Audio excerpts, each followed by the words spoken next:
আসসালামু আলাইকুম। আজকের এই ভিডিওতে অর্থাৎ পার্ট 2 তে আমি এই সাউন্ড সিস্টেমটি সম্পূর্ণ তৈরি করে দেখাবো। গত ভিডিওতে আমি আপনাদের কী উপকরণ লাগে এবং সেগুলোর প্রাইস কত সেগুলো জানিয়ে দিয়েছি। আপনারা চাইলে সেই ভিডিওটি দেখে নিতে পারেন। ডিসক্রিপশনে তার লিঙ্ক দেওয়া থাকলো। আমি এখানে একে একে সবগুলো ফিটিং করে নিচ্ছি। ওফারটাকে আমি ফিটিং করে নিচ্ছি। তারপর আমি এই ভিডিওতে প্রোডাক্টগুলোর একটা প্রাইস বলে দিই যাতে ধারণা পেয়ে যান। দুইটা ওফার আপনাদের 900 টাকা করে 1800 টাকা লাগবে।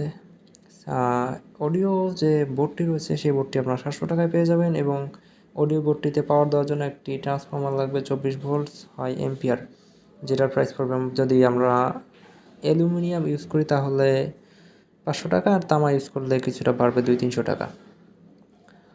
এখানে টুইটার লাগবে একটা 150 টাকা। একটি ব্লুটুথ সার্কিট নেব আমরা, যাতে অনেকগুলো ফিচার অ্যাড করা যায়, সেজন্য ব্লুটুথ সার্কিটের প্রাইস পড়বে 130 টাকা।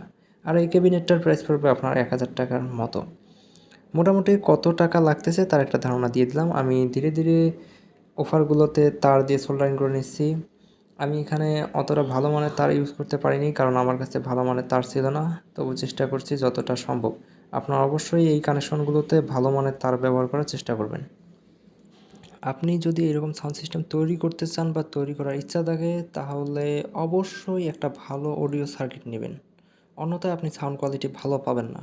তাহলে একটা ভালো অডিও সার্কিট যদি আপনি নিতে চান, দেখা যাবে যে 1000-1200 টাকা পড়বে। অবশ্যই এই জিনিসটা একটু মাথায় রাখবেন, তাহলে আপনার সাউন্ড কোয়ালিটি 100-তে 100 হবে। এটা বলার কারণ হলো, আমি যে সাউন্ড সিস্টেমের জন্য অডিও বোর্ডটি ইউজ করতেছি মাত্র 700 টাকার, এটা অতটা উন্নত মানের নয়। আপনারা অবশ্যই চেষ্টা করবেন একটা ভালো অডিও বোর্ড নেওয়ার জন্য, যেটার প্রাইস পড়বে 1200 টাকার আশেপাশে। কারণ এই বোর্ডটা আমি যেটা নিয়েছি এটাতে কিছুটা নয়েজ আছে, যেটা রিমুভ করা সম্ভব। তা বাদে সাউন্ড কোয়ালিটি অতটা ভালো নয়, যেমন বেস মিড মোটামুটি মানের, অতটা হাই লেভেলের না। আপনারা অবশ্যই চেষ্টা করবেন একটা ভালো সার্কিট নিতে, যার ফলে আপনার সাউন্ড সিস্টেমটা হবে 100-তে 100 এবং সাউন্ড কোয়ালিটি হবে অন্যরকম।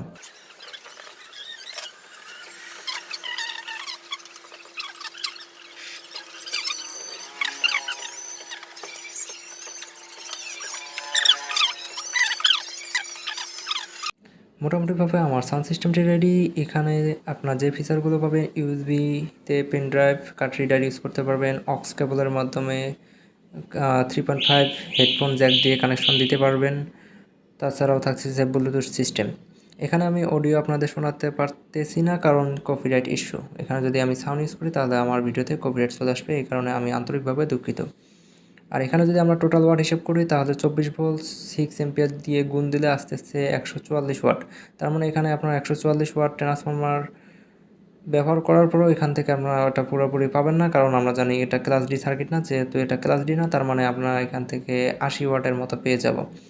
তো সাউন্ড কোয়ালিটি যদি বলতে হয় মুখের ভাষায়, তাহলে বলতে হবে মিডিয়াম, মানে মিডিয়াম কোয়ালিটির, অতটা হাই কোয়ালিটি লাউডও না, আবার বেসও হাই কোয়ালিটি না, মাঝারি রকমের। যারা এইরকম সাউন্ড পছন্দ করেন তাদের জন্য এটা। আর আপনারা যদি বোর্ডটা চেঞ্জ করে নেন, একটু ভালো মানের বোর্ড নেন অথবা ক্লাস ডি বোর্ড নেন, 100-তে 100 ক্লাস ডি বোর্ডে ভালো পারফরমেন্স করবে এই সাউন্ড সিস্টেমটি। মোটামুটি একটা ধারণা দেওয়ার চেষ্টা করেছি। ভিডিওটি ভালো লাগলে অবশ্যই লাইক করবেন আর চ্যানেলটি সাবস্ক্রাইব করে পাশে থাকবেন।